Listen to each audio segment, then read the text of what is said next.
दक्षिण गोवा के कानकोन के हरे भरे प्राकृतिक परिदृश्य में एक ऐसा स्थल स्थित है जहां समय मानो ठहर सा गया हो, 1000 वर्ष पुराने विशाल वृक्ष की फैली हुई बलखाती जड़ों में बंधा हुआ। यह पुर्तगाली का वटवृक्ष है, एक विस्तृत बरगद का वृक्ष जो श्री संस्थान गोकर्ण पुर्तगाली जीवोत्तम मत का जीवंत हृदय माना जाता है। जहां पश्चिमी दुनिया वृक्षों को केवल जैविक इकाइयों या लकड़ी के स्रोत के रूप में देखती है, वहीं भारतीय परंपरा में विशेषकर पुर्तगाली के पवित्र परिसर में बरगद और पीपल को पूर्वजों के प्रहरी के रूप में पूजा जाता है, जो सदियों की आध्यात्मिक साधना और सांस्कृतिक दृढ़ता के मूक साक्षी हैं। पुर्तगाली ऊंचे पर्वतों की तलहटी में तथा कुशावती नदी के तट पर स्थित है। पुर्तगाली का वटवृक्ष केवल एक वृक्ष नहीं बल्कि एक संपूर्ण पारिस्थितिकी तंत्र और स्मारक है। यह मुख्य मठ परिसर से लगभग 200 मीटर उत्तर दिशा में स्थित है। अभिलेखों के अनुसार यह लगभग 5000 वर्ग मीटर क्षेत्र में फैला हुआ है, जिसकी छत्र छाया पूर्व से पश्चिम लगभग 72 मीटर और उत्तर से दक्षिण लगभग 70 मीटर तक विस्तृत है। इसमें 220 से अधिक हवाई जड़ें हैं जो नीचे उतरकर नए तनों का रूप ले चुकी हैं। इसे अक्सर प्राकृतिक मंदिर या एक ही वृक्ष के भीतर वन कहा जाता है। स्थानीय जनश्रुतियों और मठ के अभिलेखों के अनुसार यह वृक्ष 1000 वर्ष से भी अधिक पुराना है और मठ की स्थापना से पहले का है। मठ की स्थापना सन 1475 ईस्वी में हुई थी। स्वामी जी के आगमन से बहुत पहले यह स्थान ब्रह्म स्थान के नाम से जाना जाता था, ब्रह्मा का आसन। कहा जाता है कि प्राचीन ऋषि पैंगी ने इसी छत्र के नीचे तपस्या की थी। इस कारण यह वृक्ष एक तपस्या क्षेत्र माना जाता है, ऐसा पवित्र स्थान जिसने सहस्राब्दी भर में असंख्य योगियों और साधकों की साधना की तरंगों को आत्मसात किया है। हिंदू दर्शन में बरगद फाइकस बेंगालेंसिस और पीपल फाइकस रिलीजियोसा एक ही आध्यात्मिक सत्य के दो रूप माने जाते हैं। वटवृक्ष एक पवित्र वृक्ष है और अविच्छिन्न आध्यात्मिक वैभव तथा जीवन के शाश्वत चक्र का प्रतीक है। बरगद दीर्घायु, उर्वरता और जीवन के शाश्वत चक्र का प्रतीक है। इसकी हवाई जड़ें नीचे उतरकर नए तने बनाती हैं, इसलिए इसे अक्षय अर्थात अमर माना जाता है। पुर्तगाली में यह वटवृक्ष गुरु शिष्य परंपरा का प्रतीक है। जैसे मुख्य तना शाखाओं को सहारा देता है और शाखाएं अपनी जड़ों के माध्यम से पृथ्वी से शक्ति प्राप्त करती हैं, वैसे ही गुरु शिष्य का मार्गदर्शन करता है जब तक शिष्य स्वयं समाज का आधार स्तंभ न बन जाए। पीपलवत, जहां बरगद साकार जगत और उसके विस्तार का प्रतीक है, वहीं पीपल अव्यक्त और उच्च चेतना से जुड़ा माना जाता है। यही वह वृक्ष है जिसके नीचे भगवान को ज्ञान की प्राप्ति हुई थी और भगवद गीता में इसे ब्रह्मांड के प्रतीक के रूप में वर्णित किया गया है। पुर्तगाली में यह वृक्ष केवल वनस्पति नहीं बल्कि पूर्वजों के स्वरूप माने जाते हैं। गौड़ सारस्वत ब्राह्मण समुदाय वटवृक्ष को अपने इतिहास का साक्षी मानता है, विशेषकर पुर्तगाली औपनिवेशिक शासन के कठिन कालखंड में जब मठ उनकी संस्कृति और आस्था का आश्रय स्थल बना। हमारे देश में वटवृक्ष बहुत कम हैं और उनमें से एक पुर्तगाली में स्थित है। श्री संस्थान गोकर्ण पुर्तगाली जीवोत्तम मठ भारत के सबसे प्राचीन वैदिक संस्थानों में से एक है, जो मध्वाचार्य के द्वैत दर्शन का अनुसरण करता है। मठ का इतिहास वटवृक्ष से अविभाज्य रूप से जुड़ा हुआ है। जब छठे स्वामी जी श्री रामचंद्र तीर्थ ने पुर्तगाली में मठ का मुख्यालय स्थापित किया, तो उन्होंने उसी स्थान का चयन किया जो इस प्राचीन वृक्ष द्वारा पहले से ही पवित्र माना जाता था। एक किंवदंती के अनुसार जब स्वामी जी ये तय नहीं कर पा रहे थे कि प्रभु श्री रामचंद्र की मूर्ति कहाँ स्थापित की जाए, तब एक गाय प्रकट हुई, नदी के तट पर वटवृक्ष के समीप पहुंची और अपने थनों से दूध छोड़ने लगी। उसी स्थान पर मूर्ति की स्थापना की गई। तभी से यह मठ केवल धार्मिक केंद्र ही नहीं बल्कि वैदिक अध्ययन और द्वैत दर्शन का प्रमुख केंद्र बन गया।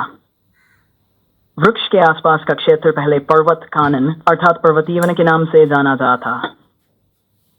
स्थानीय मान्यता है कि ठंडी छाया और तालपोना नदी के निरंतर प्रवाह के कारण यह स्थान ओशियों की तपस्या का केंद्र रहा। आज भी लोगों का विश्वास है कि वृक्ष की जड़ों के पशुलिंग और ब्रह्मा का स्थान विद्यमान है। लोग इस क्षेत्र को स्वच्छ रखते हैं और बिना जूते चप्पल के वृक्ष के समीप चलते हैं। आज भी पुर्तगाली और आसपास के क्षेत्रों के लोग इसकी पूजा करते हैं। यह वृक्ष मठ के प्रभाव का भी प्रतीक है। इसकी दूर दूर तक फैली शाखाएं स्वामी जी द्वारा विश्व भर में प्रसारित धर्म संदेश का प्रतिनिधित्व करती हैं, जबकि इसकी गहरी जड़ें अनुयायियों की अडिग भक्ति को दर्शाती हैं। इस शाश्वत विरासत के सम्मान में श्रीमद विद्याधीराज तीर्थ स्वामी जी ने विद्याधीराज पुरस्कार के लिए वटवृक्ष के आकार का स्मृति चिन्ह देने की परंपरा आरंभ की, जो मठ द्वारा प्रतिवर्ष विभिन्न क्षेत्रों में उत्कृष्टता के लिए प्रदान किया जाता है। मठ के 550वें वर्षगांठ समारोह के अवसर पर इस वृक्ष को पुनः विशेष ध्यान प्राप्त हुआ है। ये वृक्ष 1000 वर्ष से भी अधिक पुराना माना जाता है। ये तालपोना नदी के दाहिने तट पर स्थित है, जो सह्याद्री पर्वत श्रृंखला से निकलती है। मठ से संबंधित प्राचीन साहित्य में इस नदी को प्रायः कुशावती नदी कहा गया है। परंपरागत रूप से इस वृक्ष की पत्तियां, फूल, छाल और रस औषधीय गुणों से युक्त माने जाते हैं, जो मनुष्यों, पक्षियों और कीटों सभी के लिए लाभकारी हैं। यह वृक्ष अनेक प्रजातियों का प्राकृतिक आवास है और मालाबार ग्रे हॉर्नबिल जैसे पक्षियों सहित अनेक कीटों और छोटे जीवों को आश्रय प्रदान करता है। निरंतर ऑक्सीजन और शीतल छाया प्रदान करने के कारण इसका संरक्षण अत्यंत आवश्यक है। जो वृक्ष कभी अत्यंत विशाल क्षेत्र में फैला हुआ था, उसकी प्राकृतिक वृद्धि हाल के कुछ वर्षों में सीमित होने लगी है। वर्तमान मठाधिपति श्रीमद विद्याधीश तीर्थ वड़ेर स्वामी जी सभी समाज बंधुओं को एकजुट करना चाहते हैं, ताकि मठ केवल धार्मिक केंद्र ही नहीं, बल्कि सामाजिक परिवर्तन और बौद्धिक विकास का जीवंत संस्थान बना रहे। अगली बार जब आप श्री संस्थान गोकर्ण पर्तगारी जीवोत्तम मठ का दर्शन करने आएं, तो वटवृक्ष के समीप के क्षेत्र का अवश्य भ्रमण करें और प्रकृति की सुंदरता का आनंद लें। हालांकि किलनी और कीटों से सावधान रहें।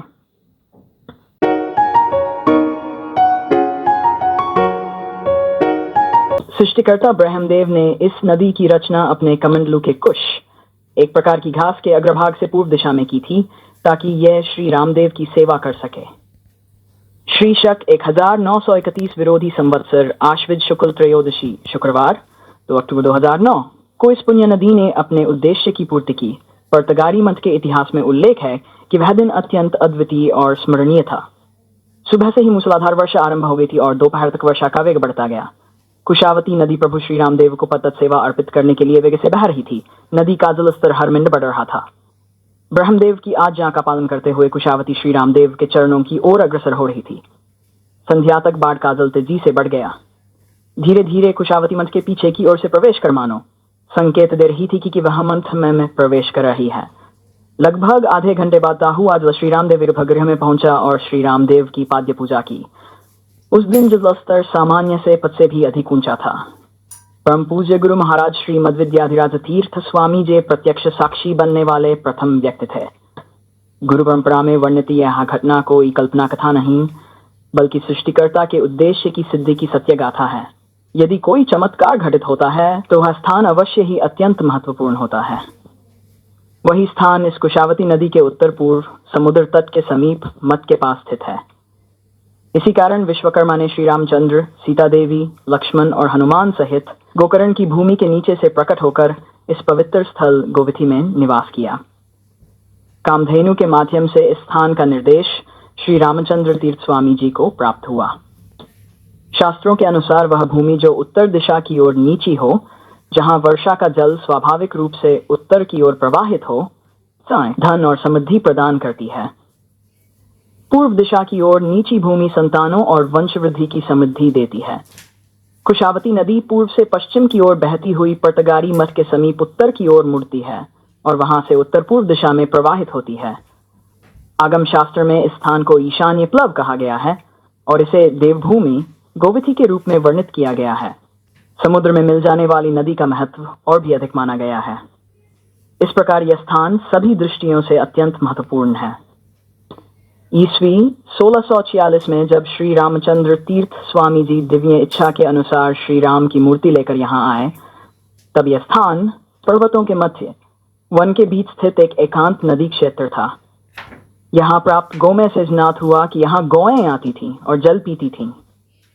श्री रामचंद्र तीर्थ स्वामी जी ने श्री रामचंद्र की मूर्ति की स्थापना की, मठ का निर्माण किया और यहीं निवास किया।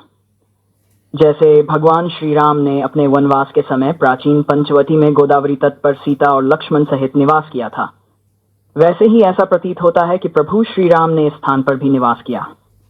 तब से मठ की समृद्धि आरंभ हुई। दूर स्थित मंगलुरु में ईस्वी 1607 में एक शाखा मत की स्थापना हुई। पर्तगारी में देव और गुरु के अतिरिक्त अन्य कोई नहीं रहता था। बाद में यहीं प्रथम शिष्य को संन्यास दीक्षा दी गई। श्री रघुचंद्र तीर्थ सन्यासी बने और अंकोला में एक शाखा मत अस्तित्व में आया। मत की शाखाएं भारत भर में फैलती गईं, 4 से बढ़कर 33 तक पहुंची। मत के इतिहास में अनेक नए मंदिर स्थापित हुए और लगभग 250 मंदिर इस मत के धार्मिक प्रशासन के अंतर्गत आए। इस प्रकार मत की प्रगति दिन प्रतिदिन बढ़ती गई। ईस्वी 1915 मनमत संवत्सर में भगवान श्री रामदेव को स्वर्ण मंडप समर्पित किया गया। यह घटना मठ के इतिहास में स्वर्ण अक्षरों में लिखने योग्य है। पर्तगारी मठ इस बात का जीवंत उदाहरण है कि देव मंदिर का वास्तु मठ की समृद्धि में महत्वपूर्ण भूमिका निभाता है। भविष्य में भी यह समृद्धि निरंतर बढ़ती रहेगी। यह कहना अतिशयोक्ति नहीं होगी कि श्री रामदेव द्वारा प्रदत्त यह वास्तु स्वयं ईश्वर का आशीर्वाद है। मठ के 550वें वर्ष के सार्धपंच शतमानोत्सव के दौरान कुशावती नदी तट पर एक स्मरणीय कुशावती आरती कार्यक्रम संपन्न हुआ। इतिहास के अनुसार इसी प्रकार का सांगोड उत्सव कार्तिक मास में कुशावती नदी के तट पर पर्तगारी में पूर्व काल में भी मनाया गया था।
अब हम नारायण भूत के इतिहास के बारे में और जानें।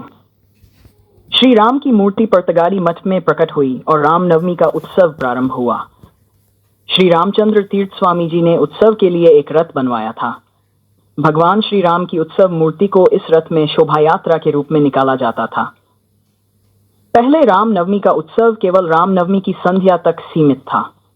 बाद में यह पंचमी से प्रारंभ होकर गरुड़ पूजन, ध्वजारोहण, दंडबली, होम हवन आदि के साथ मनाया जाने लगा। थोड़े ही समय में यह उत्सव मठ के आसपास के क्षेत्रों में हो गया कि पर्तगारी के निकटवर्ती स्थानों तथा दक्षिण और उत्तर कन्नड़ जिलों से मठ के अनुयायी बड़ी संख्या में उत्सव में सम्मिलित होने लगे। सोड़े मठाधीश यह देखकर अत्यंत ईर्ष्या करने लगे कि पर्तगारी में रामनवमी बड़े पैमाने पर मनाई जा रही है और लोग बड़ी संख्या में इस मठ में एकत्र होने लगे हैं। दोनों मठों के बीच एक गांव के मुद्दे पर विवाद, जिसका निर्णय पर्तगारी मठ के पक्ष में हुआ। बदला लेने के लिए सोड़े मठ के मठाधिपति ने अपनी मांत्रिक शक्ति का प्रयोग किया और रामनवमी उत्सव की पूर्व संध्या पर नारायण भूत नामक एक भूत को अशुभ संकेत के रूप में रामनवमी उत्सव में बाधा डालने के लिए भेजा। रामनवमी का उत्सव पूरे जोश में था और उत्सव मूर्ति की शोभा यात्रा चल रही थी। मंत्र घोष हो रहा था और बाजे बज रहे थे। भक्त पुंडलीक वरदे हरि विठल का जयघोष करते हुए रथ को खींच रहे थे। रथ बड़े वैभव के साथ मुख्य प्राण गुड़ी हनुमान मंदिर की ओर बढ़ रहा था। भक्त एक स्वर में खींचो खींचो चिल्ला रहे थे और पूरी शक्ति लगा रहे थे, परंतु रथ बिल्कुल नहीं हिल रहा था।